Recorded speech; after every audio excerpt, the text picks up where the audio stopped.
CC కెమెరాల గురించి చెప్పారు. సీసీ కెమెరాలు కాన్సెప్ట్ మంచిదే.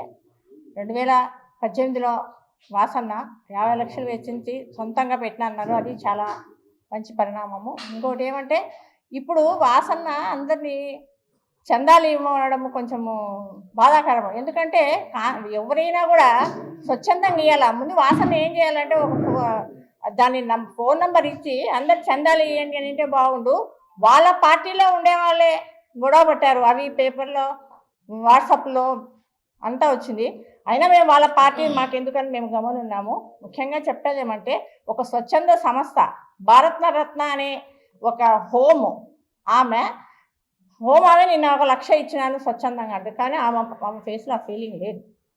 ఆమె మనకందరికీ తెలుసు, విలేకరులకు తెలుసు, ప్రెస్లో వచ్చింది, న్యూస్లో వచ్చింది, అంతా వచ్చింది. ఏమని వచ్చిందంటే ఆమె హోమ్ మీద మహిళా కమిషనర్ గారు వచ్చి చెక్ చేశారు. అదేదో జరిగింది అన్నట్లా. దానివల్ల ఆమె ఇచ్చింది అంటున్నారే కానీ స్వచ్ఛందంగా ఇచ్చిందన్న మాట అయితే లేదు. నిజంగా అంటే సీసీ కెమెరాలు మంచివే. గాంజా జరగకుండా, ముఖ్యంగా మహిళల మీద దాడులు జరగకుండా మంచిదే. నేనేమంటే ప్రభుత్వం ఉంది, వాళ్ళే పెట్టవచ్చు. వాసన్న ప్రభుత్వం లేనప్పుడే 50 లక్షలు పెట్టినప్పుడు ఇప్పుడు ప్రభుత్వం ముందు పెడితే ఎంత మంచి పేరే కదా. ఇప్పుడు అందరు ఏమనుకుంటున్నారు, మూలేశ్వర స్తంభం మీద భారతరత్న మూల సంస్థ అధ్యక్షురాలు అది అధినేత మీద చేసినది దాడుల వల్ల ఆమె 1 లక్ష రూపాయలు ఇచ్చింది అనుకుంటున్నారు. ఆమె మొహంలో ఆ ఫీలింగ్ లేదు. వాసన్న నేను చెప్పేది ఏమంటే ఎవరైనా స్వచ్ఛందంగా మంచి పనికి స్వచ్ఛందంగా ఇయ్యచ్చు.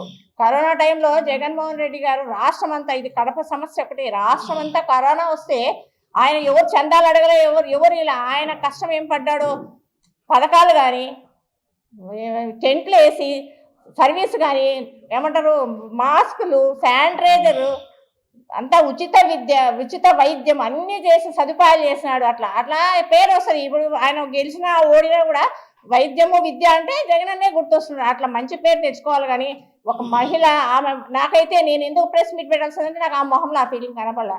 ఆమె డబ్బు ఇచ్చినానికి సగర్వంగా చెప్పుకున్నంత స్టేజ్ లేదు.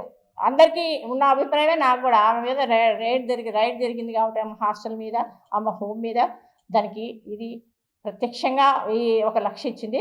ఇంకా మరి అందరు ఏమనుకుంటారంటే ఇంకా లోపల ఎంత ఇచ్చిందో తెలియదు అంటున్నారు. ఈ విషయాన్ని నేను మరొకసారి చెప్పేది ఏమంటే ఎవరైనా స్వచ్ఛందంగా ఇస్తే తీసుకొని చేయండి, మంచి పని, ఎవరైనా మంచి పనే. కానీ ఇది బాగలేదు. ఆ మహిళల కోసం నేను ఇది ఖండించాల్సి వస్తుంది.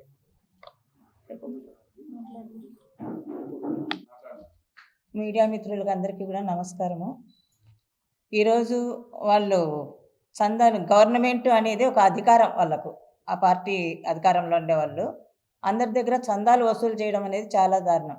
ఈరోజు ఈ భారతరత్న మహిళా మండలం దగ్గర 1 లక్ష రూపాయలు స్వచ్ఛందంగా ఇచ్చింది అని వాళ్ళు చెప్తున్నారు. కానీ అంత స్వచ్ఛందంగా 1 లక్ష రూపాయలు ఆమె ఇచ్చింది అంటే ఆమె మనసులో ఎంత బాధపడి ఇచ్చి ఉంటుందో. అదే కాకుండా ఒక డాక్టర్ను, ఆయన పేరు హుసేన్ ఏదో ఉంది, ఆయన దగ్గర 10 లక్షలు చందా అడిగినారు. 15 రోజులు 10 లక్షలు అతను నేను ఇవ్వలేనంటే నువ్వు ఈకుంటే నేను హాస్పిటల్ అయినా మా మనుషుల చేత దాడులు చేయిస్తామని బెదిరిస్తున్నారు. వీళ్ళు బెదిరించి ఏం పబ్బం గడుపుకుందామనో వాళ్ళకి అర్థం కావడం లేదు.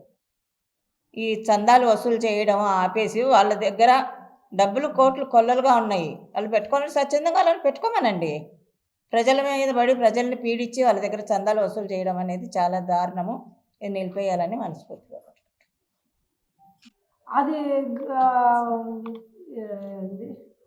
సీసీ కెమెరాలు పెట్టాల్సిన బాధ్యత గవర్నమెంట్దే.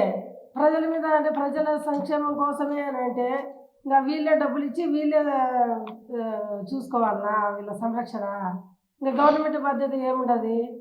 గవర్నమెంటే అన్ని సదుపాయాలు చేసి వీళ్ళ చందాలు అడగడము పద్ధతి కాదు.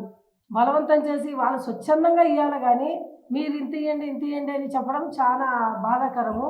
కాబట్టి గవర్నమెంట్ తరఫున వాళ్ళే స్వచ్ఛందంగా సీసీ కెమెరాలు అంతా అమర్చి ప్రజల సంక్షేమం కోసము ఉపయోగిస్తారని కోరుకుంటున్నాను. అందరికీ నమస్కారము. మాధవరెడ్డి అక్క, శ్రీనివాసరెడ్డి అన్న, ఇది పద్ధతి కాదు. ఒక మహిళ చెక్ ఇచ్చిందంటే వద్దులేమ్మా, మాకు మేము చంద్రబాబు నాయుడుతో రాబట్టుకొని చేస్తాము, 10 లక్షలు తీసుకొని మేము అన్యాయం చేయకూడదు, మేము ప్రభుత్వం ఉంది కాబట్టి గవర్నమెంట్తోనే లాగి మీకు చేస్తాం, కానీ వద్దులేని ఒక మాటతో చెప్తే సింపుల్గా పోతారు కదా. వేరే వాళ్ళతో నువ్వు రాబట్టినావు, వేరే వాళ్ళు చెక్కిచ్చినా తీసుకున్నావు. ఇది ఎంత మటుకు కరెక్టు? ఇది పద్ధతి కాదక్క. పద్ధతి ఏదన్నా చేసినా కానీ మన ప్రజలకు చంద్రబాబు నాయుడు అడగాల, మీరు అడిగి తీసుకురండి, మీరు తీసుకొచ్చి పెట్టండి. అది ఒక పద్ధతి. చిన్న చౌకళ్ళు ఏడన్నా కానీ వడ్డీలో తెచ్చుకొని వాళ్ళు బాధపడతా నువ్వు పోయి అడిగి బెదిరించుకొని మాకు కాదు ఇచ్చినట్టు, లేకుంటే మీ షాప్ ఉండదు, మీరు ఉండదు అనేది వాళ్ళ దగ్గర వసూలు చేస్తే అది మన పాపం చుట్టుకుంటుంది అక్క. పాపాలు చుట్టుకుంటుంది మనకు ఎందుకు ఓట్లు వేసినారు? మనకు మేలు చేస్తుంది అక్క అని మనకు ఓట్లు వేస్తున్నారు. అంతేగాని ఈ చీటీ కెమెరాలకు వసూలు రాబడతాము, రేపు ఇంకో దానికి వసూలు రాబడతాం. చీటీ కెమెరాలు అయిపోతే రేపు ఇంకోటి వస్తుంది. అప్పుడు కూడా ఆడిస్తారు. వాళ్ళు వడ్డీలు పెట్టుకొని పాపం లచ్చలు తెచ్చుకొని వడ్డీలు తెచ్చుకొని కట్టుకొని వాళ్ళ అవసరాలు వాళ్ళు పడతా అంటే మనం పోయి రాబడితే అది చాలా పాపం. మనం చంద్రబాబు నాయుడుని అడగల, అయ్యా మీ సీడీ కెమెరాలు పెడతాం, ఎవరినైనా అడగకూడదు, మనకు సొంతంగా మనం ఇస్తే మేము అక్కడ పెట్టుకుంటాము, మేము చేయగలుగుతాము. ఇట్లా అందరిని అడిగి వసూలు చేస్తే ఇది పద్ధతి కాదు, మాకు కూడా బాగుండదు. ఒక కడప ఎమ్మెల్యేగా వండుకొని మనం ఇది పద్ధతి కాదు అని చంద్రబాబు నాయుడు గారిని నిలబెట్టు, అది ఒక పద్ధతి ఉంది. ఇదేంది మా ఊరు అందరిని అడుక్కున్నాను కానీ అనుకుంటే మనకు ఇదంతా న్యాయం కాదు. ఇది ఎప్పటికైనా కానీ మనకు వాళ్ళు చెప్పేది కానీ వీళ్ళు చెప్పి వాళ్ళు చెప్పి మనం అడగాల. ప్రభుత్వం ఉంది కదా, అడగండి, పెడతాడు చంద్రబాబు నాయుడు. వేరే వాళ్ళు చెక్కిచ్చే ఆమె ఓం ఆమె దగ్గర ఓంగా ఉండి అప్పుడు ఉండి పాపం ఆమె ఏం చేసినారో ఏమో తీసుకొచ్చి నీకు అప్పచెప్పిందంటే ఆమెకి ఎంత గుండె దడ ఉండాలా, ఎంత భయపడి ఉంటే నీకు చెక్కిచ్చింది. అది పద్ధతి కాదన్నా. ఏదన్నా కానీ చంద్రబాబు నాయుడు అడగండి. ప్రభుత్వంలో కొద్ది రోజులు కానీలే, సీటీ కెమెరాలు పెడితే మంచిదే కాదంలే, ప్రపంచానికి మంచిదే. సీటీ కెమెరాలు పెట్టినా పెట్టి చేసేవాళ్ళు చేస్తారు, అన్నీ ఒకటే.